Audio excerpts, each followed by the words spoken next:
কারণ তারা ষড়যন্ত্রে লিপ্ত। তাদের এই ষড়যন্ত্র বিভিন্ন ভাবে চলছে।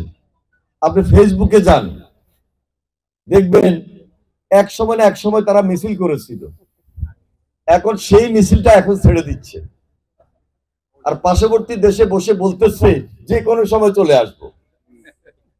তার মানে কি? উদ্দেশ্যটা কি? এখন পর্যন্ত এরা জাতির কাছে ক্ষমা চায় নাই, বরং আমাদেরকে থ্রেট করতেছে, আমাদেরকে ধমক দিচ্ছে। এই থ্রেটটা কিন্তু আমাকে আপনাকে করতেছে না, পুরো জাতিকে করতেছে, পুরো বাংলাদেশের জনগণকে করতেছে। সুতরাং বি কেয়ারফুল, সতর্ক থাকতে হবে, সজাগ থাকতে হবে। আমাদের টার্গেট যে আমরা যারা লড়াই করেছি, সংগ্রাম করেছি, অত্যাচারিত হয়েছে, নির্যাতিত হয়েছি, আমার ভাই গুমের শিকার হয়েছে, খুনের শিকার হয়েছে, তাহলে এই টার্গেটটা হলো কাঙ্ক্ষিত লক্ষ্যে আমাদেরকে পৌঁছতে হবে। ভবিষ্যৎ বাংলাদেশটাকে সুন্দর করে ধরে রাখতে হবে। ভবিষ্যৎ বাংলাদেশটাকে আমরা দেখতে চাই সুন্দর বাংলাদেশ হিসাবে। সেটার জন্য আমি বিএনপির একজন দায়িত্বশীল লোক। শুধু কি আমারও দায়িত্ব? আমি কি শুধু আমার জন্য আন্দোলন করেছি? না, বিএনপি আন্দোলন করছে দেশের জন্য, জনগণের জন্য। এই ছাত্ররা আন্দোলন করেছে তাদের জন্য নয়, দেশের জন্য, জনগণের জন্য। সুতরাং আমার টার্গেট আর ছাত্রদের টার্গেট একই টার্গেট, একই লক্ষ্যে আমাকে পৌঁছতে হবে, আমাদেরকে পৌঁছতে হবে। যদি সেই লক্ষ্যে পৌঁছতে হয়, আমরা কি ঐক্যবদ্ধ থাকতে হবে না? আমাদেরকে ঐক্যবদ্ধ থাকতে হবে। এখানে অনেকেই অনেক সুযোগ নেওয়ার জন্য একটা দুর্বল পয়েন্ট তৈরি করে দিবে, সেখানেও কোনো সুযোগ দেওয়া যাবে না। হ্যাঁ, আমাদের মধ্যে প্রতিযোগিতা থাকবে, কিন্তু প্রতিহিংসার কোনো সুযোগ নাই। আমাদের ছাত্র যারা, আমরা তো তাদের উপর ডিপেন্ড করি, ভরসা করি। এই ছাত্ররা আমাদেরকে আলোর পথ দেখিয়েছে। আমরা যখন আলোর পথে এগিয়ে গিয়েছি, কাঙ্ক্ষিত লক্ষ্যে পৌঁছার ক্ষেত্রে সর্বাত্মক সহযোগিতা করেছে। আমরা অনেকেই জেলে ছিলাম, তারা শহীদ মিনার থেকে যখন আমাদেরকে আহ্বান জানিয়েছে, সকল রাজনৈতিক দল, বাংলাদেশের আপামর জনতা সবাই আসেন, আমরা ঐক্যবদ্ধ হই, তাদেরকে সমর্থন দেওয়ার কারণে, তাদের আহ্বানে আমরা সবাই ঐক্যবদ্ধ হয়েছি এবং হাসিনা পালিয়ে যেতে বাধ্য হয়েছে।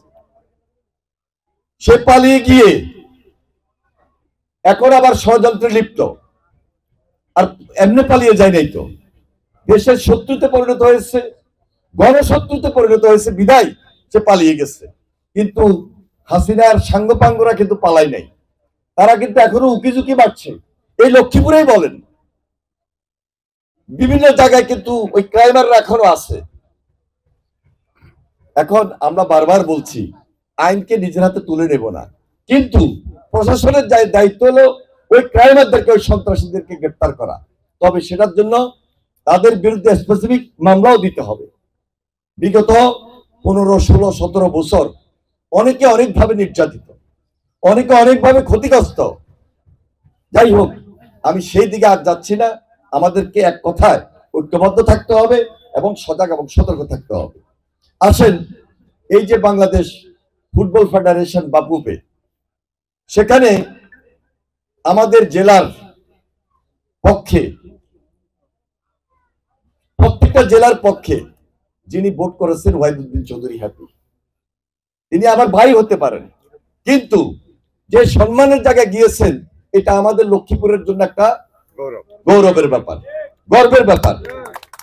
কারণ যে অবস্থানটুকু নিয়েছেন, এখানে সবচেয়ে বেশি বেনিফিট আমাদের জেনারেশনরা পাবে, এই প্রজন্ম পাবে।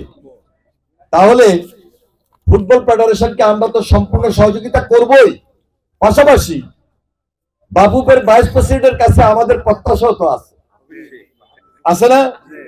এই যে স্টেডিয়াম, এই স্টেডিয়ামকে আরো আধুনিকায়ন করতে হবে, এই যে স্টেডিয়ামকে আরো আধুনিকায়ন করতে হবে, এখানে একটা জিমনেশিয়াম করতে হবে।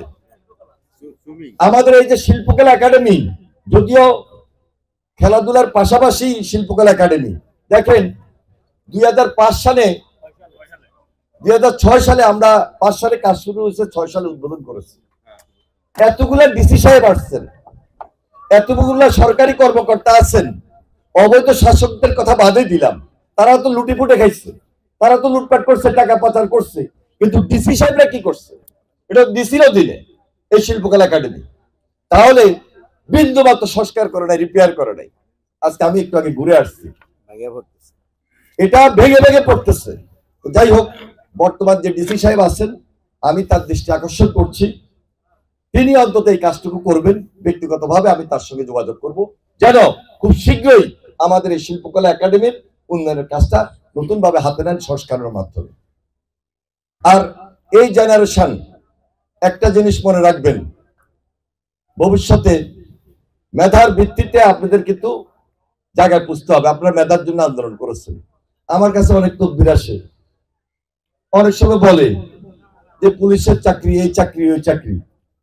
তো চাকরি তো অবশ্যই করবেন, কিন্তু মেধার ভিত্তিতে তো আপনাকে আসতে হবে। সুতরাং আমার মনে হয় তদবিরটা কমিয়ে আপনি কিভাবে মেধার প্রতিযোগিতায় সেখানে যেতে পারেন, সেই চেষ্টাটুকু আপনাদেরকে করতে হবে, যে মেধার জন্য আপনারা সংগ্রাম করেছেন, লড়াই করেছেন।